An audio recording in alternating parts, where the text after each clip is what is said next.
Good evening, friends. Thank you, sir, for those kind words of introduction. And I'll be speaking to you today about role of vaccines in the diabetic population.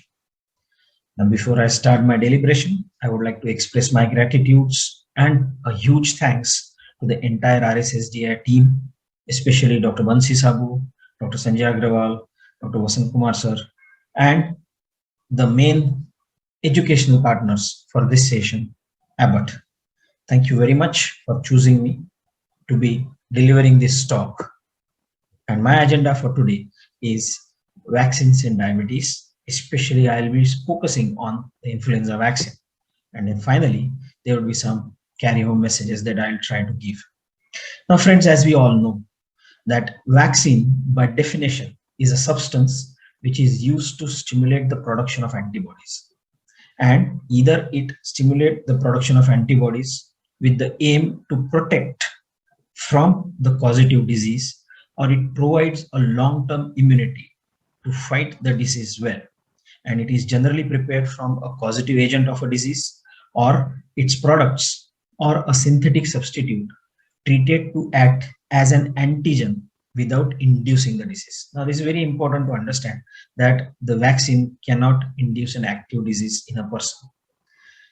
Now, we do have got nationally a very well established pediatric or the children immunization program.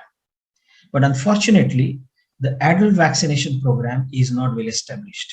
And there are three important reasons that adults also require to get vaccinated.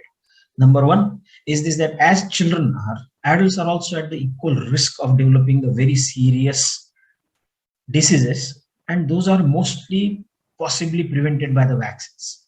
So there are preventable diseases by vaccines, which adults are at the risk of. And also we need to understand that once you are in adulthood, you cannot afford to become sick. Forget about the morbidities or mortality sometimes, but most importantly, the cost of the illness, the burden on the healthcare system, and the expenditure, and the quality of life, and the work time which is lost, the work hours lost are significant, and it has got an impact as far as the outcomes are concerned. And of course, the benefits are usually basically that it also helps you in protecting the health, not only of yourself, but your surroundings, your near ones, your dear ones. So vaccines are one such kind of, I would say, therapeutic media where it can impact the outcomes not only in you, but your near ones or your dear ones. So what are the vaccine preventable diseases commonly seen in India? There are around 5 or 6 vaccine preventable diseases: pneumococcal diseases, influenza, hepatitis, zoster, tetanus, typhoid. We all are aware about it. But most importantly, remember that whenever it comes to associated comorbid conditions, sometimes these diseases can cause menace. The myriad of challenge that these diseases can post really can ultimately end up into sometimes a very unfortunate mortality. And as far as Indian healthcare system is concerned, we all are aware that India is a hub for the non-communicable diseases, and especially diabetes, stroke, heart diseases, hypertension, malignancies, dyslipidemia. We all are trapped. Let's talk a bit about diabetes today. We all are aware about the burden of diabetes. One in every 11th Indian adult is diabetic. And not only that, even though our Prime Minister, our Honorable Prime Minister, is very proud to say that our young nation is progressing fast. But remember that this young population, which is currently young, is also going to age probably a decade and a half down. Now, we all are aware that all these elderly people will surely require adequate protection from not only the comorbidities, but the factors or the diseases which can impact the outcomes in the comorbidities. And the commonest diseases which can impact the outcome of comorbidities are usually influenza and pneumococcal disease. But unfortunately, adult immunization has some barriers. What are those barriers? Is that there is no uniform, universal immunization program for adults as we have got for children. There is always a vaccine hesitancy, and we all have witnessed this hesitancy in the COVID times, where the adults, they keep on asking many questions. not only as the patients, but also whenever it comes to the opportunities, unfortunately, the cost is the big barrier. And then there is a lack of awareness in the general population. Unfortunately, healthcare providers are also not well trained to even counsel the patients about the importance of the adult vaccinations. And there is a lack of drive among the policymakers to promote the adult vaccination. So this is high time now.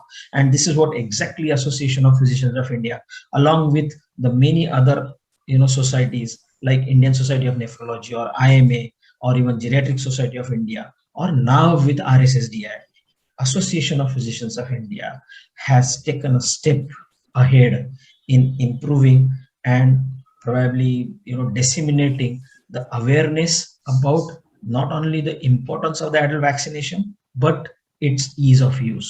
And recently, under the leadership of Professor Dr. K.K. Parikh and Dr. Arul Raj, I had an opportunity to be as an editor of an adult vaccination publication which we recently did, where we recommended vaccines to the adults, especially for those vaccine preventable diseases where there is an comorbidity associated. We have adequately insisted that in the developing countries like India, infectious diseases are still the reasons for the mortality. And if at all we need to think about reducing the mortality because of these infectious diseases, we need to improve the adult vaccination program. Me, along with Dr. Shashank Joshi and Dr. Agam Vora and team, also have written the guidelines for the vaccination during the COVID pandemic. And there we have recommended that apart from pneumococcal and influenza, the diseases like varicella or human papilloma or the zoster or even MMR should be also considered as an adult vaccination advocacy. And this is what a handout which is there as a suggestion for the adult immunization paradigm for the patients, those who are interested. But to simplify it, there are 5 primarily vaccine preventable diseases which will genuinely require everybody's attention, and they are very easily addressed. Now, being an Abbott session today, probably I will be speaking more about influenza. Now, if you look at the global impact of influenza, we are all aware about this disease very well. Every one of us have, have got exposed to this influenza virus sometime or the other in our lifetimes. And you know that there are nearly 5 to 10% of adults which are exposed to influenza every season. And the number is mind-boggling. Around 3 to 5 million people annually get affected. But what is most disturbing and probably where you can work is the mortality associated. Look at that. Nearly 300,000 to 600,000 people lose their lives annually to this disease. And influenza not only does that, but also increases the risks of hospitalization in the patients of diabetes, in the patients of not only diabetes, but it makes people too vulnerable to develop a myocardial issue or a myocardial challenge or a stroke. And especially if it happens in a COPD patient, the mortality increases to nearly 30%. So influenza always, you must remember that it increases the risk of hospitalization, the long-term exacerbations of the conditions, usually which are chronic metabolic challenges. We all are aware that diabetes is another immunocompromised, I would say, disease or a state where the people are vulnerable to catch respiratory infections.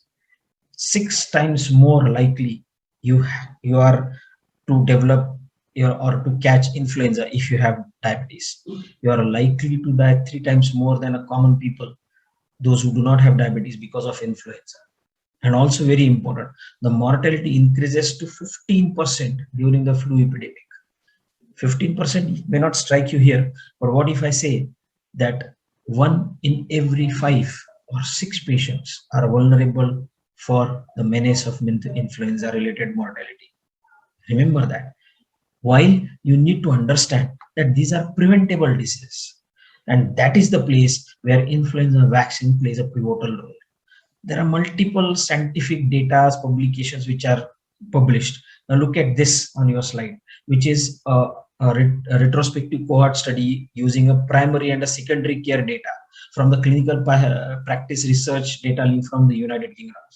And they looked at nearly 7 years cohort, and the number of patients or the people, those who are vaccinated, were around say 130,000 people.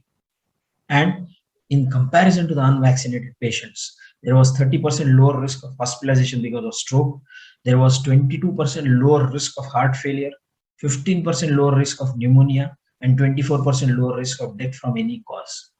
There are multiple studies which have come from India also, and we talked about all the different types of benefits that influenza vaccine provides, especially can protect you against NCDs like heart attack and stroke, and also can protect you against development of complications in the existing NCDs. And that is the reason why global guidelines, along with Association of Physicians of India and RSSDI, has come out with a recommendation that in the patients of diabetes and especially with the associated cardiovascular diseases, these patients must be annually vaccinated with influenza, and especially in those patients, those who have got a history of diabetes of 6 months and more should receive annual flu shot every year.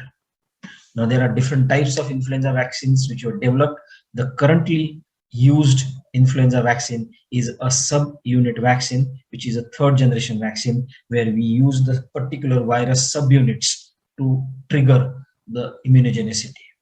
So subunit vaccines are found to be immunoequivalent to the split virion vaccine or a whole virion vaccine across all the age groups. Why? Because remember that subunit vaccine is not only efficacious but elicit the much less local injection reactions comparative to the split virion vaccine or the whole virion vaccine. And not only that, it significantly lowers the local and the systemic reactions. And most of the times, the patients, they tolerate it extremely well even after inoculation.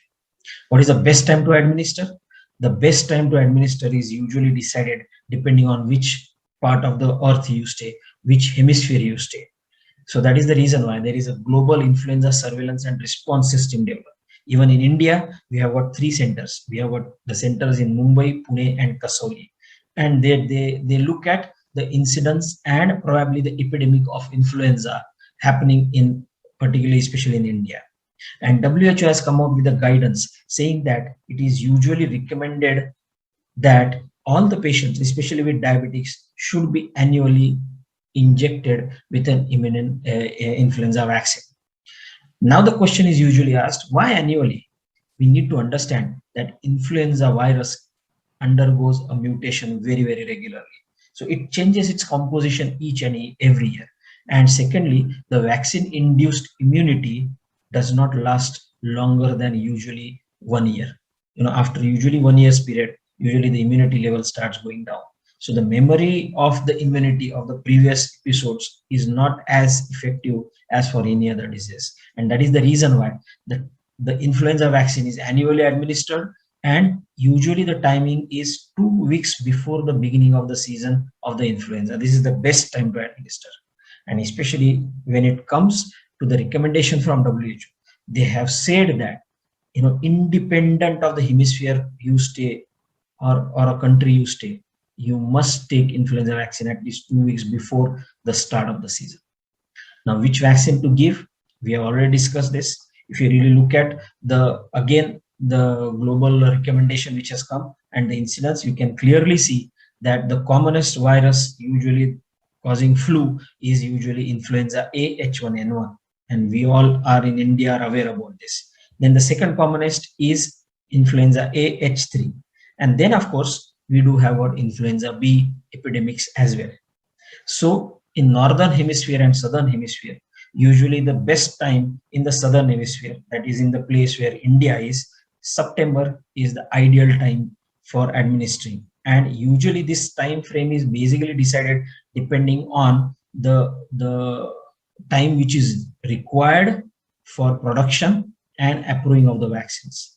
And that is the reason why around 6 to 8 months are usually necessary for the fresh batch of influenza vaccines to come.